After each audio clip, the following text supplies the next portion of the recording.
प्रायः सबसे कहता हूँ, भक्ति मांगने के लिए नहीं। अच्छा एक बात विचार करके देखिए, हम भक्ति के बदले में भगवान से क्या मांगे? धन, सुख, समृद्धि, वैभव, ऐश्वर्य, क्या ये सदा रहने वाला है? लक्ष्मी, कई लोग मुझसे पूछते महाराज लक्ष्मी जी हमारे घर टिकती नहीं। अरे लक्ष्मी तो किसी के पास नहीं टिकती भैया, लक्ष्मी का तो नाम ही है चंचला, वो सिवा नारायण के और किसी के पास टिकती ही नहीं, केवल नारायण के पास टिकती है और किसी के पास।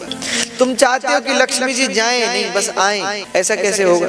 संसार का धन हो, वैभव हो, यश हो, कीर्ति हो, सदा नहीं रहता, ये मानना चाहिए हमारा नहीं है, राम जी का है। तो भैया हमारे कहने का आशय केवल इतना है, भक्ति का अर्थ धन नहीं है, भक्ति का अर्थ संपत्ति नहीं है, भक्ति का अर्थ वैभव नहीं है, भक्ति का अर्थ सुख नहीं है। अगर भक्ति का अर्थ सुख होता, अगर भक्ति का अर्थ केवल संपत्ति होती, भक्ति का अर्थ धन भी नहीं, तो भक्ति का अर्थ क्या है? भक्ति का अर्थ तो केवल भगवान है बस।